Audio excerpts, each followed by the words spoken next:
Queridos irmãos, muito boa noite. Mais uma vez, muito bem-vindo ao nosso culto.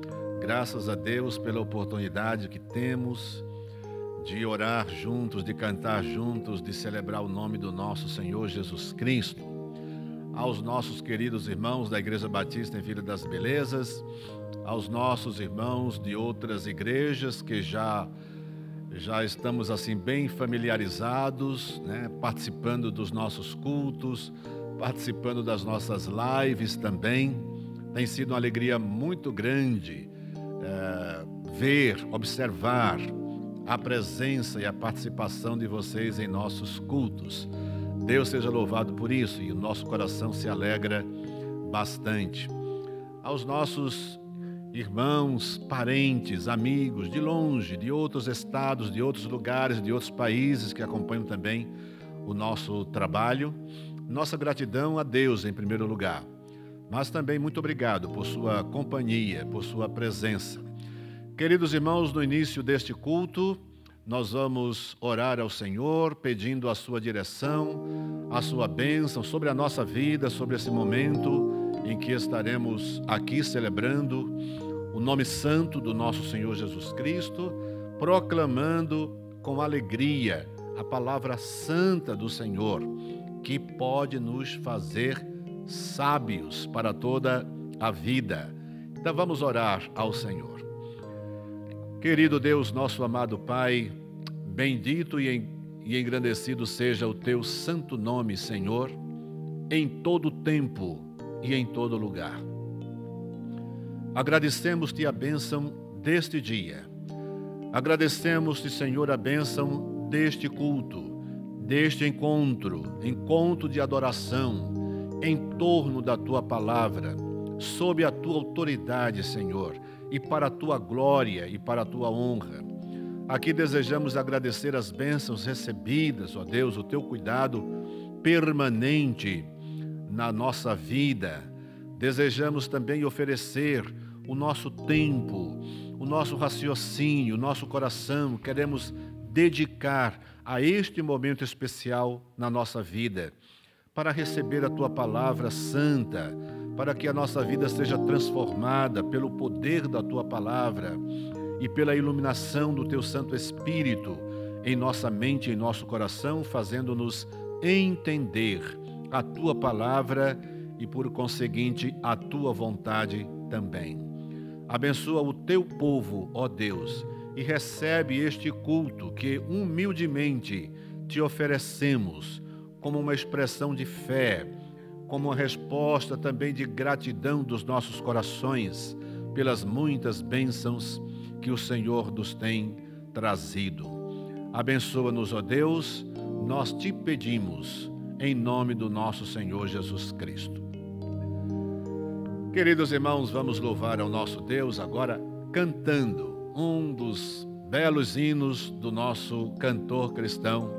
Cantemos juntos com alegria.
Amor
segredos privar, seu consolo constante e real. Venho observar tudo quanto ordenar, o fiel obedece ao que Cristo mandar. Resoluto, Senhor, e com fé ele ardor, os teus passos queremos seguir, teus preceitos guardar, o teu nome exaltar, sempre a tua vontade cumprir. Venho observar tudo quanto ordenar, o fiel obedece ao que Cristo mandar.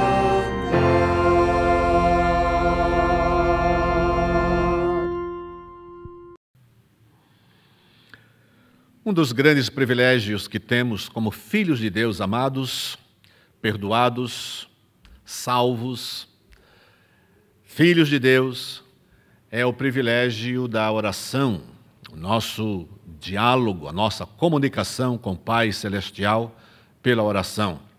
E também o privilégio que temos de interceder em favor dos nossos irmãos, daqueles que precisam das nossas orações, ao mesmo tempo em que sabemos que também os nossos irmãos oram por nós, então oramos uns pelos outros. E as orações intercessórias têm se intensificado bastante, nesse período em que o mundo inteiro, e assim todas as igrejas evangélicas e muitos segmentos religiosos também têm procurado, ao seu modo e na sua própria fonte. A nossa fonte aqui é Cristo Jesus, é a palavra de Deus, é o nosso Deus eterno, Criador dos céus e da terra. Mas então é um período em que as orações, as intercessões têm se intensificado em função do vírus que atormenta, que atrapalha, que prejudica a vida de tanta gente e dentro da sociedade os vários segmentos, tem afetado profundamente todos os setores da sociedade. Então nós oraremos agora, confiados no poder do nosso Deus, do nosso Pai Celestial, na sua grande misericórdia, na sua compaixão, a sua disposição em ouvir os seus filhos e atendê-los segundo a sua boa vontade.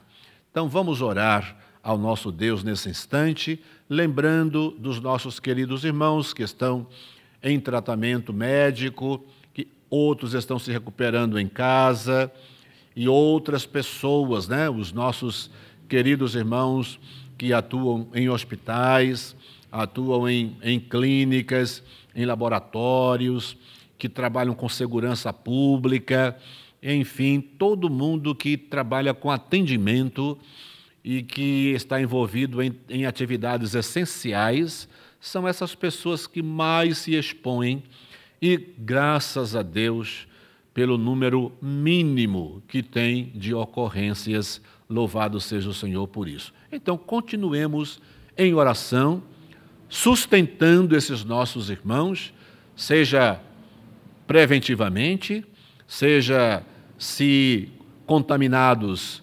ajudando em oração pela sua recuperação. Então, meus irmãos, vamos orar, confiados, como sempre, no nosso Deus, nosso Pai Celestial, que nos ouve e nos atende sempre, segundo a sua boa vontade e para a sua glória.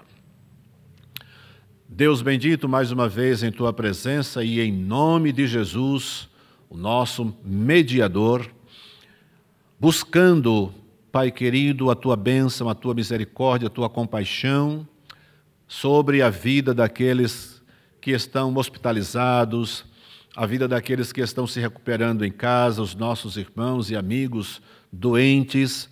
Nós oramos por eles nesta hora, Senhor.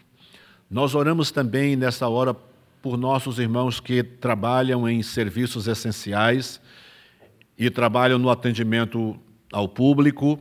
Oramos por nossos enfermeiros, oramos, Pai, por nossos assistentes sociais, oramos por médicos, oramos, Pai, por todos aqueles que trabalham em segurança pública, privada. Oramos por todos aqueles que estão trabalhando, lidando com o público e se expondo a esse contágio. Nós pedimos a Tua misericórdia e a Tua proteção sobre essas pessoas, Pai, da nossa igreja, de todas as igrejas e do Brasil inteiro, amigos nossos, parentes nossos, familiares. Pedimos que o Senhor os abençoe e os guarde. Oramos, querido Deus, por nossa igreja, que nesse momento vive nessa situação de isolamento social, sem o nosso encontro na casa do Senhor, na casa de adoração, mas te louvamos de todo o nosso coração, porque temos essa possibilidade de comunicação pelo avanço da tecnologia e por essa ferramenta de comunicação à distância. Nós te louvamos, ó Deus, porque assim mesmo estamos chegando aos nossos queridos irmãos e amigos. Pedimos, Senhor, a bênção da cura, a bênção da proteção, a bênção da alegria para aqueles que estão tristes, o renovar a disposição para aqueles que estão abatidos.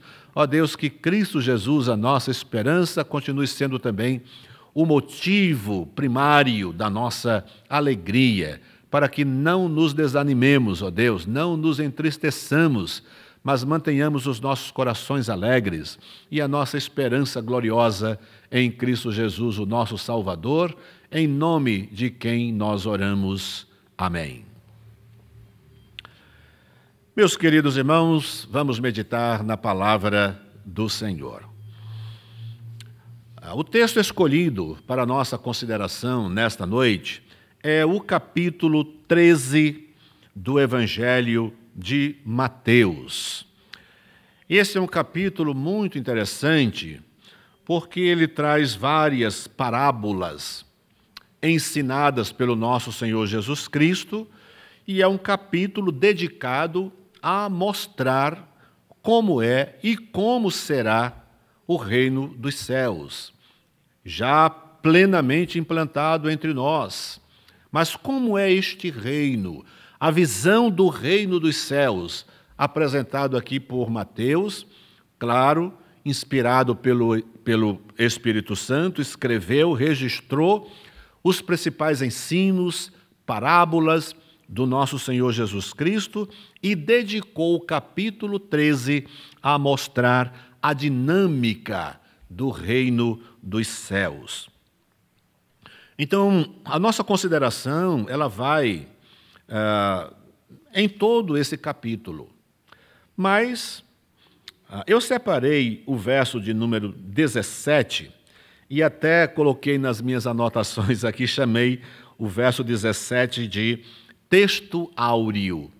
Os crentes mais antigos se lembram disso, porque quando nós estudávamos em nossa escola dominical, alguns estudos em várias revistas, né? Muitas vezes, especialmente as revistas da Juerp, elas tinham um formato de estudo em que ela apresentava um versículo, e esse versículo era chamado de texto áureo. Geralmente a gente decorava aquele versículo. Então, o que é que diz o verso 17 do capítulo 13 de Mateus? Nós lemos assim: porque em verdade vos digo que muitos profetas e justos desejaram ver o que vós vedes e não o viram, e ouvir o que vós ouvis e não o ouviram. Este versículo, que eu estou chamando de texto áureo, se separado desse contexto, pode não trazer e não despertar nem sequer curiosidade. Mas, quando nós olhamos, porque em verdade vos digo que muitos profetas e justos desejaram ver o que vós vedes e não o viram, e ouvir o que vós ouvis e não o ouviram. Jesus está tratando seus ouvintes como pessoas extremamente privilegiadas.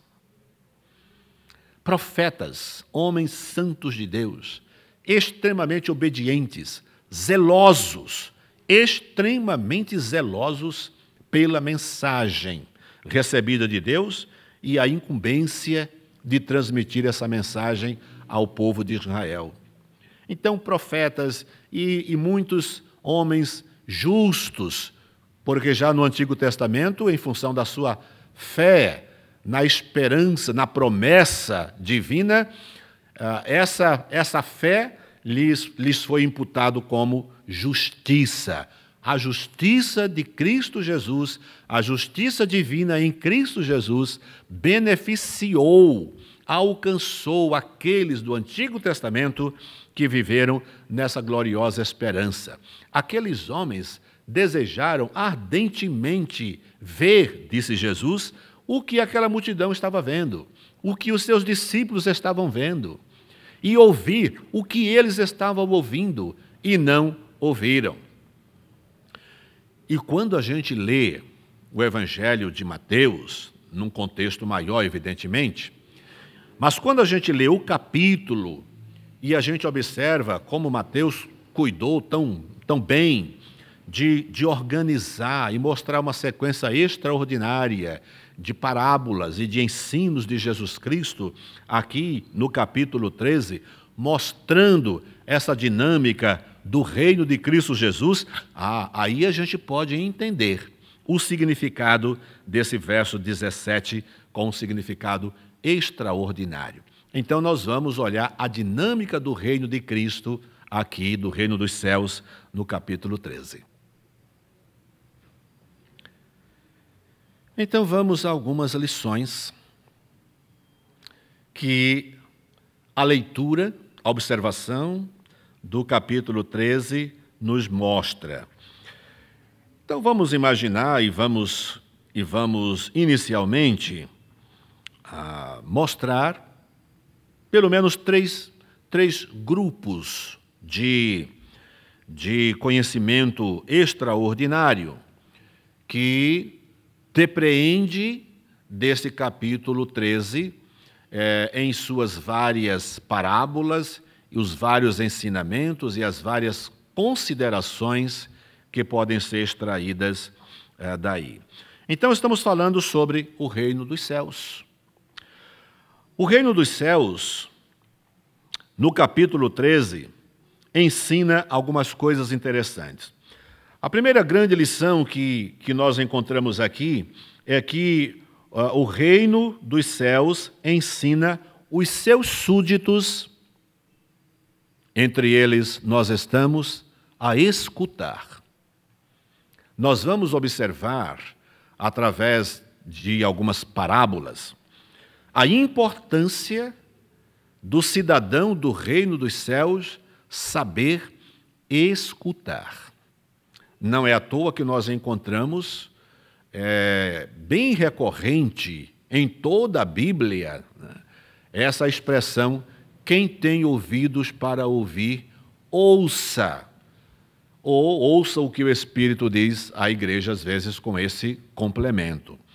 Mas então é importante nós olharmos para esse capítulo e lermos prestando atenção numa exigência que o reino dos céus nos faz.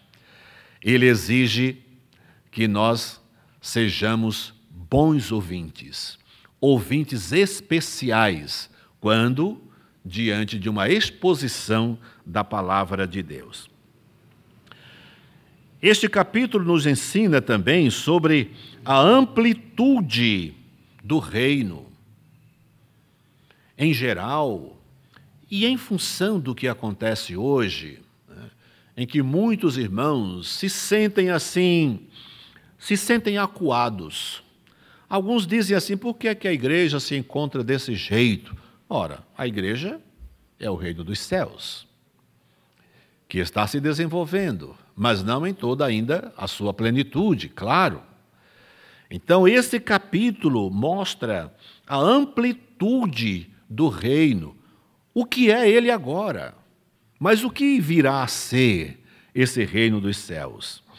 E um terceiro segmento de ensino do reino dos céus é sobre o custo da aquisição desse reino. Quanto ele vale?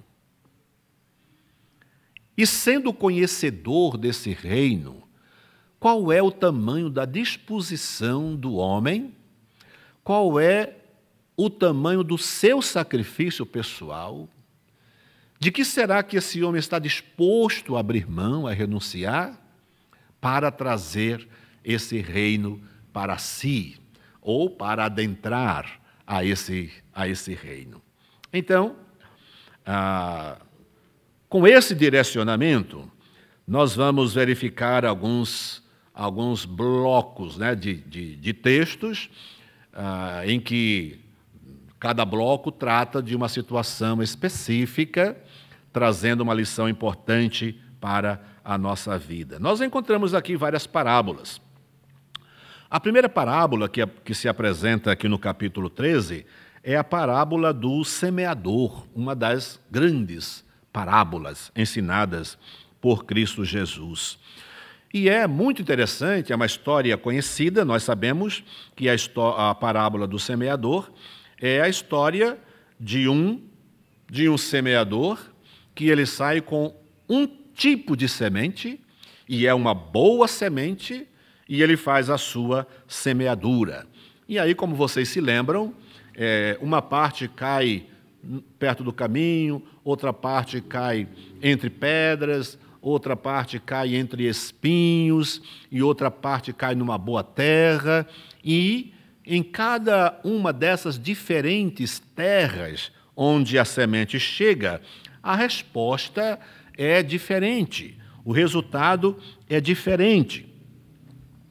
Então, considerando essa parábola dentro do conhecimento, da visão que estamos buscando aqui do reino dos céus, a gente poderia afirmar que o semeador, né, essa parábola do semeador, ela mostra que o reino dos céus, em seu trabalho de semear, de proclamar o evangelho, o reino encontrará coração humano com vários níveis de sucesso.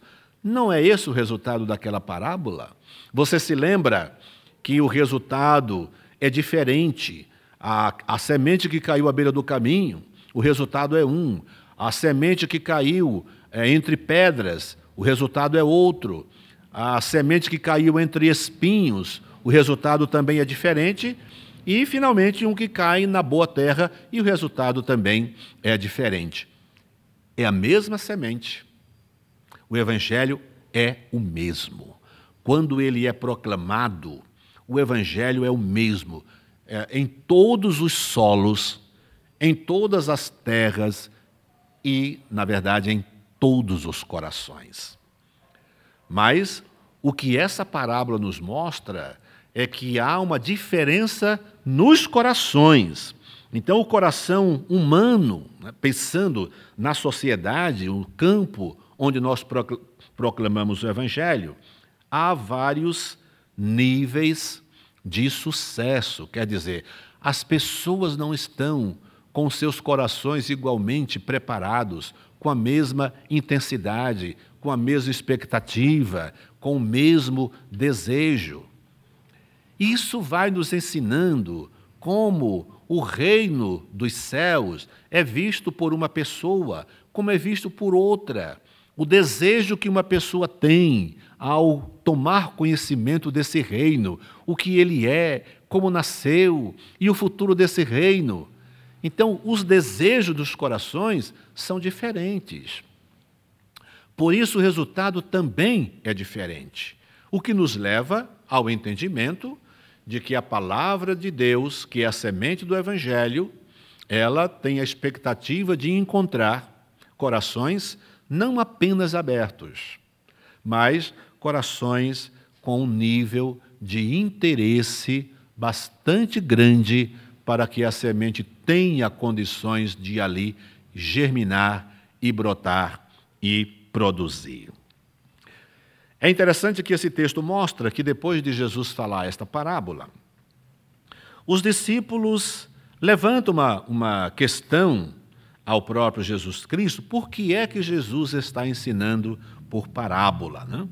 E dentro da compreensão do reino, é importante a gente saber, importante a pergunta que os discípulos fizeram, para ocasionar um ensinamento de Jesus. A resposta de Jesus é importante para que nós conheçamos também o reino dos céus, como é que ele funciona, por que é que Jesus ensinou de um jeito, por que é que Jesus pensava nos seus discípulos quando ensinava, mas também, ao mesmo tempo, pensava na multidão, e, ao mesmo tempo, na multidão, ele considerava as várias diferenças que havia entre os corações. Todos não estavam ali com a mesma expectativa. Todos não estavam ali desejando a mesma coisa do nosso Senhor Jesus Cristo e da sua palavra. Então, Jesus mostra, em sua resposta, que vai do verso 10 até o verso 17, a resposta de Jesus nos indica que, em primeiro lugar, Jesus falava por parábola, pensando nos seus próprios discípulos e nas pessoas interessadas. E então o uso da parábola para as pessoas interessadas no reino era extraordinária, porque ela ajuda a compreensão, a clareza. Jesus geralmente tratava de coisas do conhecimento da multidão e, ao mesmo tempo, ajudava na memorização. Ao ouvir uma parábola dessa, da semente, quem é que vai esquecer jamais do modo como a semente chega em cada campo e em cada coração e o que ela faz em cada um? Impossível de esquecer, não é mesmo? Essa é a função de uma parábola na resposta que Jesus Cristo dá aqui. Um segundo aspecto importante do uso da parábola é que, de acordo com o que Jesus responde, você se lembra, Jesus Cristo vai dizer que muitas pessoas não vão entender. E, numa primeira leitura, parece que é o próprio Jesus que não quer que as pessoas entendam, mas na medida em que a gente lê os ensinamentos de Cristo, então Cristo vai dizer que o povo tem um coração fechado porque o próprio povo fechou. É muito interessante o que Jesus Cristo diz assim, diz no verso 15, por exemplo, porque o coração deste povo está endurecido e ouviu de mau grado com os seus ouvidos e fechou os olhos para que não veja com os olhos e ouça com os seus ouvidos.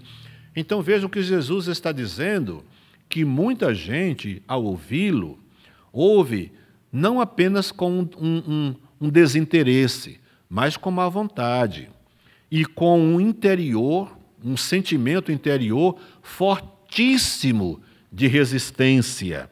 Então fica claro, quando Jesus usa essas parábolas, nessa resposta de Jesus, há uma lição interessante, há uma revelação. Isto evita ofensas, respostas ofensivas, né? E um outro detalhe interessante é que é uma forma, a parábola, é uma forma de decretar julgamento sobre os cegos por vontade própria.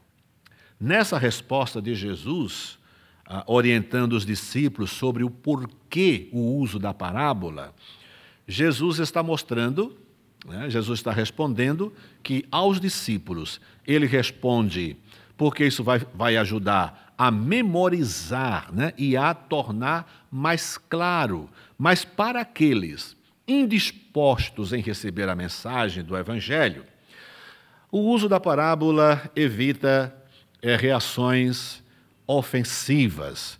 E, ao mesmo tempo, Jesus não deixa de decretar um julgamento sobre essas pessoas que se tornaram cegas por sua própria vontade, porque não desejam ver a verdade, se tornaram surdas por sua própria vontade, porque não desejam ouvir com clareza a mensagem do Evangelho. Em seguida, dentro dessa dinâmica do que é o reino dos céus e como funciona, nós encontramos nos versículos 24 a 30 a parábola do trigo e o joio. O que é que acontece nestas parábolas, né? Nessas parábolas, nós descobrimos na parábola do trigo e do joio, nessa parábola do trigo e do joio, nós percebemos uma semeadura que é feita, né? Uma semeadura que é feita com semente boa, mas quando os trabalhadores não estão mais no campo, vem um inimigo e coloca a semente de má qualidade, semente ruim. E aí, quando a lavoura começa, o trigo começa a crescer, os funcionários, os trabalhadores, percebem que juntamente com o trigo há uma erva, chamada de erva daninha, né? E Jesus responde aos trabalhadores que um inimigo fez isto.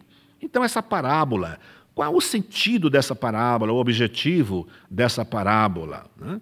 A parábola do trigo e do joio nos mostra que o reino, aí há uma diferença entre o reino hoje e o reino consumado.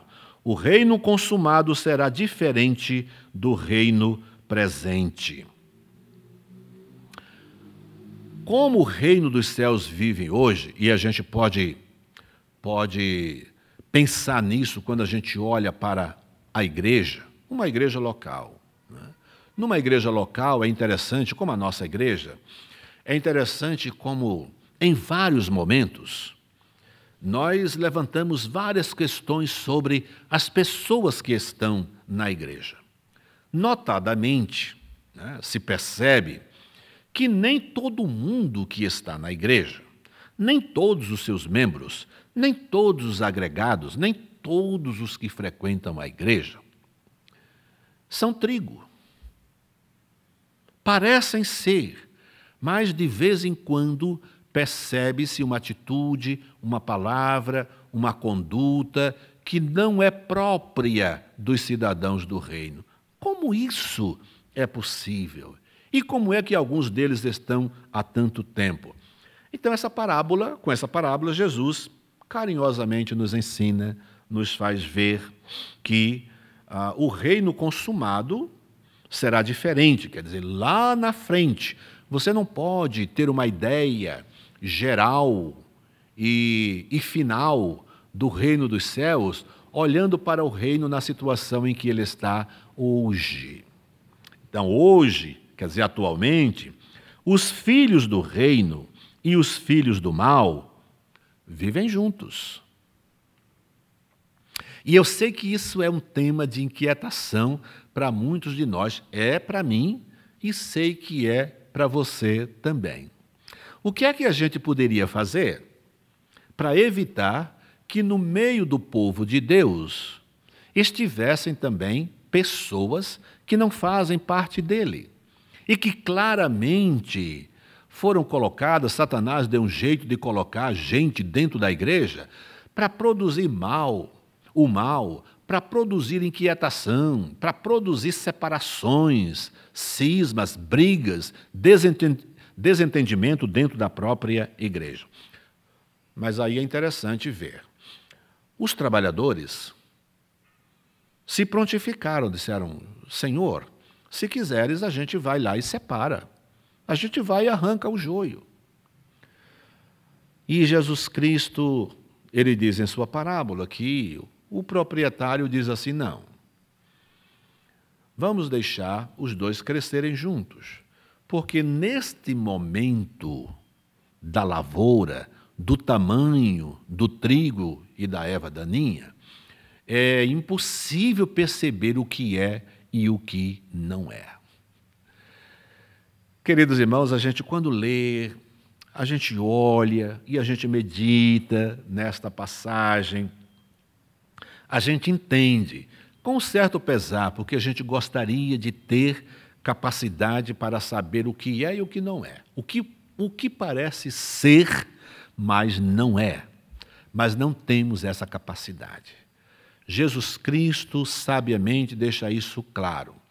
E isso é interessante para a igreja também se tranquilizar, porque Jesus Cristo diz que quando elas crescerem, e segundo alguns estudiosos, pesquisadores, quem conhecem, eu não conheço a lavoura do trigo, conheço outros tipos de plantações, de agricultura, mas o trigo nunca lidei com ele. Mas do que a gente lê é que esse trigo e a erva daninha crescem e são muito parecidos. Só quando o trigo começa a aparecer, a gente pode imaginar como o milho, que começa a aparecer, aí é que está a diferença. E Jesus Cristo diz, não, deixa para depois. Lá na frente, na época da colheita, então a gente separa, tira a erva daninha, joga no fogo e prepara o trigo e traz para o celeiro. Então Jesus diz que no final, e afinal, a separação seguirá, acontecerá essa separação, mas ela será de acordo com as diretrizes do próprio Cristo Jesus. Para isso, a igreja que é dirigida por nós, homens mortais, pecadores, incapazes de conhecer todas as coisas, nós não temos condições de fazer esse trabalho, e é interessante que o texto todo vai nos mostrar lá na frente, que esse é um trabalho que Deus tem reservado para os anjos. E isso é uma alegria tão grande para o nosso coração, porque a gente sabe que quando o Senhor da glória voltar, os seus santos anjos virão, e sob a diretriz do nosso próprio Senhor Jesus Cristo, eles farão essa separação e muito bem feita. Em seguida, aí nós encontramos dos versos 31 a 35 as figuras da mostarda e do fermento, uma figura extraordinária para nos mostrar também essa dinâmica do reino dos céus que nós veremos exatamente agora. E a gente poderia pensar nessas figuras, a parábola do grão de mostarda e a parábola do fermento. A gente poderia começar fazendo a pergunta, o reino dos céus é grande ou é pequeno?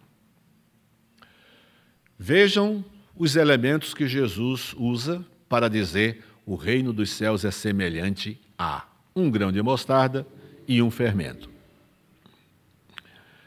Eu acredito que em muitos momentos nós gostaríamos ou esperaríamos que o reino dos céus fosse tão poderoso, tão grande, que não tivesse a menor possibilidade de sofrer nenhum tipo de constrangimento, nenhum tipo de retaliação, que não houvesse nenhuma força humana, que não houvesse nenhuma instituição de poder que pudesse interferir na vida do reino dos céus. O nosso desejo e a nossa expectativa esse é o reino de Deus. Deus é poderoso, Deus está acima de todas as coisas. E por que é que a gente se sente ameaçado? Há, nesse momento, por exemplo, pessoas que ficam questionando por que é que a igreja está de portas fechadas. E alguns crentes dizem assim, a igreja está totalmente despreparada para a volta de Cristo, a igreja está despreparada para enfrentar o anticristo, e alguns dizem assim, a igreja com medo de um vírus, imagina quando o anticristo aparecer. E tudo isso mostra que o crente, o cidadão do reino, experimentado ou não, de qualquer forma, sábio ou não vamos discutir isso, mas ele imagina, ele espera que o reino dos céus seja um reino de tanto poder que os cidadãos desse reino não temam absolutamente nada.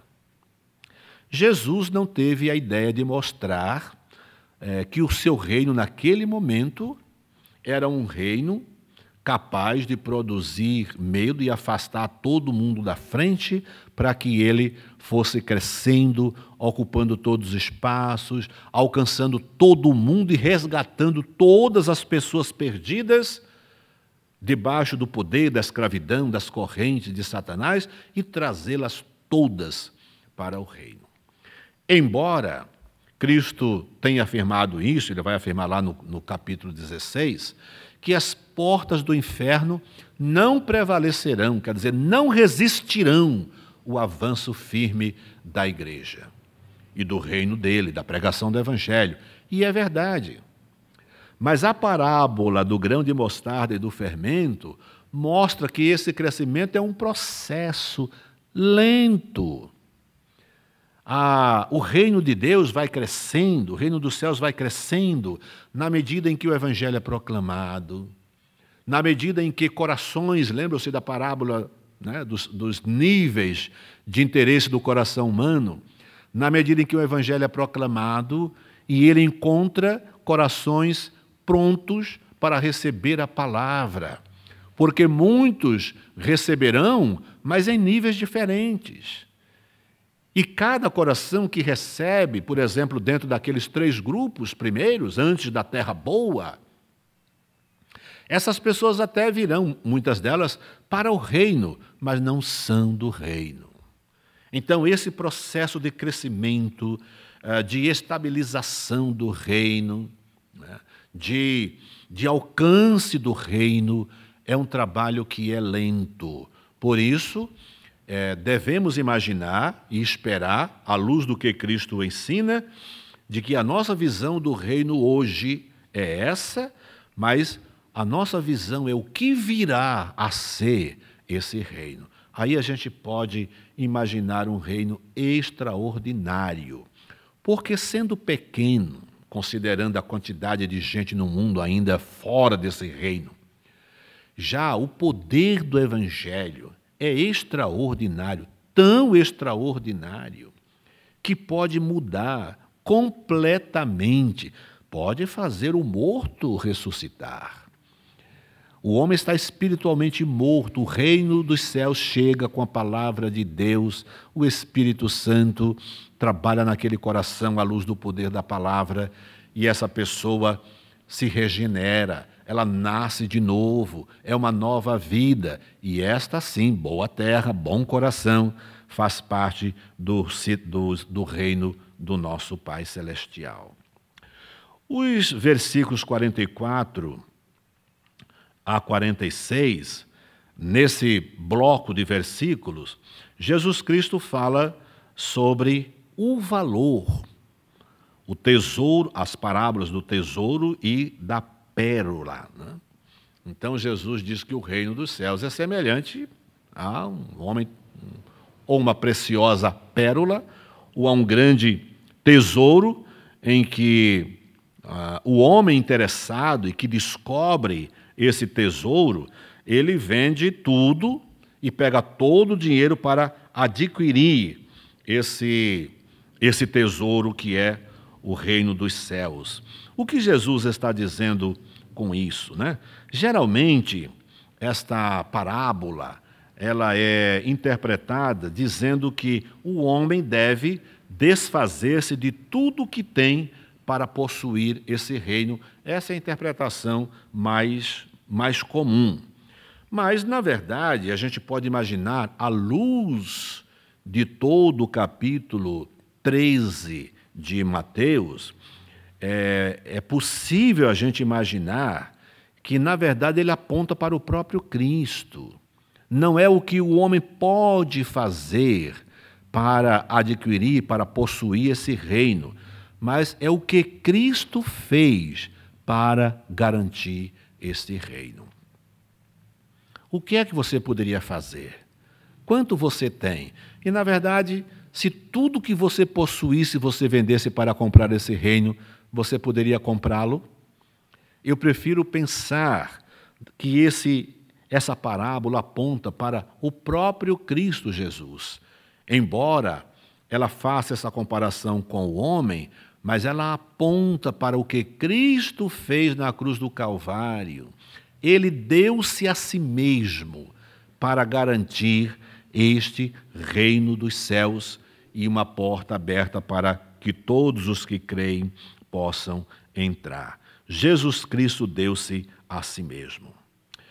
E o reino dos céus vai sendo apontado por Mateus e os nossos olhos vão contemplando, na verdade, como a dinâmica desse reino mostra a grandiosidade desse reino e o modo como ele atua, como ele traz pessoas para si mesmo e a seleção que é feita dentro dele com uma expectativa, um projeto de que no futuro os próprios anjos recolham aquele que parece ser, mas não é, e garanta o adentrar dos verdadeiros crentes em Cristo Jesus no reino dos céus. Nos versos 47 e 50 você encontra isso, que é a rede que é lançada ao mar. O reino dos céus é semelhante ao pescador que joga a sua rede e traz várias qualidades de peixes.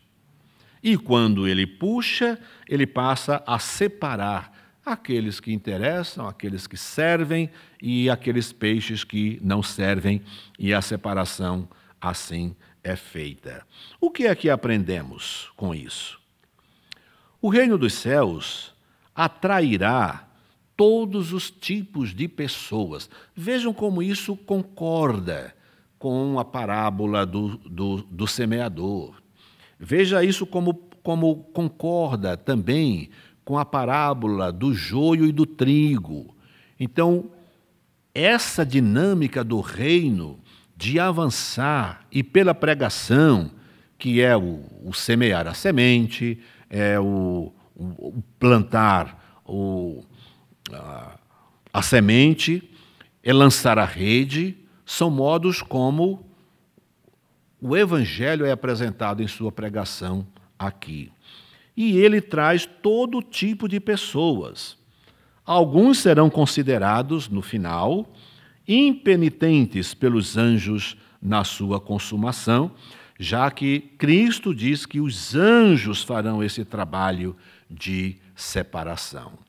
Meus queridos irmãos, diante do que se nos mostra essa passagem bíblica, que considerações e aplicações práticas poderemos fazer na nossa vida? Pensemos nisso. Como cidadão desse reino, eu quero sair daqui pensando em algumas coisas para mim mesmo, ao mesmo tempo em que isso é uma sugestão para que você também pense. Como cidadão do reino, cuidarei do meu coração diante da exposição da palavra para garantir que a semente recebida fecunde e frutifique. Diante do exposto, tendo compreendido que Jesus mostra os diferentes níveis de interesse do coração de quem ouve a palavra, e tendo entendido que o próprio Jesus está dizendo que os efeitos da palavra no coração do homem que ouve depende do interesse desse coração, os níveis de interesse desses corações, cuidarei do meu coração, sempre que estiver ouvindo uma exposição da palavra, para que a palavra encontre um coração aberto, pronto para receber os ensinamentos e descobrir, perceber a vontade do Pai Celestial.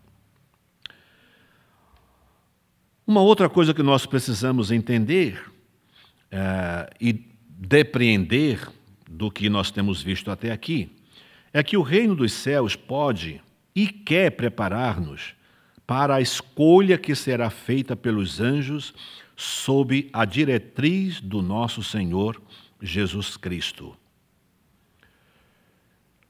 O que nós observamos aqui é que o reino de Deus pode e quer nos preparar, garantindo que estaremos entre aqueles que, por ocasião da escolha escolha da colheita feita pelos anjos, sob a direção e a diretriz do nosso Senhor Jesus Cristo, eu esteja preparado. O reino garante isso. Mas esse preparo é uma oferta do reino que conta com um coração desejoso. O que me leva à terceira e última consideração. A porta da graça está aberta. O reino de Deus oferece os recursos da palavra para que o nosso coração ouça, receba, creia e nós sejamos considerados, transformados pelo poder da palavra e do Evangelho, filhos de Deus, perdoados, regenerados e habilitados, credenciados pelo próprio Cristo Jesus, selados como Espírito Santo, um selo de garantia de que a redenção nos foi dada. E na consumação dos séculos, quer dizer, dentro do tempo, da plenitude do tempo que é o tempo de Deus, o tempo em que Ele, por sua soberania, já determinou para que Cristo venha buscar os seus. Nós estejamos lá. E isto requer um coração que se abre diante da exposição da palavra do Senhor. E finalizo fazendo a seguinte pergunta: como o meu coração recebeu essa palavra hoje? Como o seu coração recebeu a palavra de Deus hoje? No nosso culto da manhã e no nosso culto agora à noite. Que Deus abençoe a nossa vida, o nosso coração, os nossos ouvidos, no momento da exposição do Evangelho, para que nós sejamos tidos como a boa terra. Nós sejamos tidos como o trigo e não como o joio. Nós sejamos tidos como o peixe de qualidade que a rede trouxe, junto com outros de pouca qualidade e reprovados, mas sejamos que entre os que o reino de Deus traz e atrai, nós estejamos entre aqueles selados pelo Espírito Santo para a nossa gloriosa redenção. Que reino extraordinário, o reino do nosso Senhor Jesus Cristo. Quero orar nesse instante, encerrando o nosso culto, e em seguida, logo após a oração, nós estaremos cantando um hino do cantor cristão, nos despedindo desse encontro. Querido Deus e Pai, abençoa os nossos corações, Senhor, diante da exposição da Tua palavra, permita-nos sair daqui com uma nova disposição de andar no caminho do Senhor, de abrir a nossa mente e o nosso coração diante da leitura, diante da pregação da Tua palavra, querido Deus, para que verdadeiramente estejamos entre aqueles selados com Teu Espírito Santo para o dia da redenção, entre os salvos, os perdoados, os redimidos, regenerados, salvos em Cristo Jesus. Que o amor de Deus, o nosso eterno Pai, a graça salvadora do nosso Senhor e Salvador Jesus Cristo e a consolação do Santo Espírito do Senhor sejam com todos hoje e eternamente. Amém. Queridos irmãos, tenham todos uma noite muito boa, uma boa semana, um bom descanso essa noite e nós nos encontramos amanhã, por exemplo, às 3h, em nossa live na página do Facebook e durante toda a semana, como você tem acompanhado os trabalhos da igreja. Deus o abençoe e lhe guarde. Um grande abraço, que Deus o conduza sempre.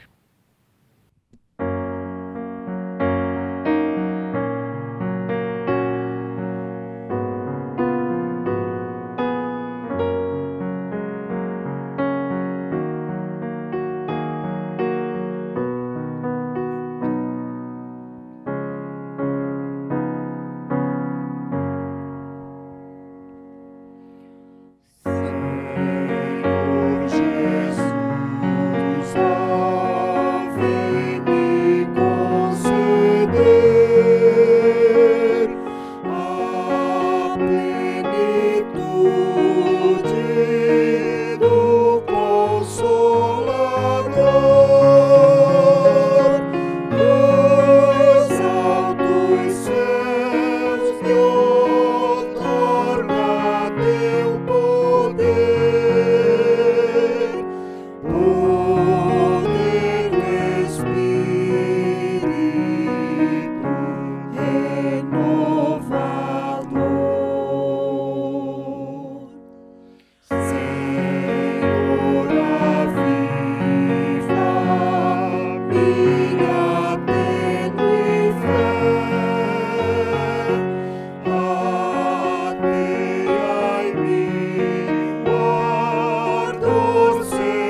tudo que é carnal.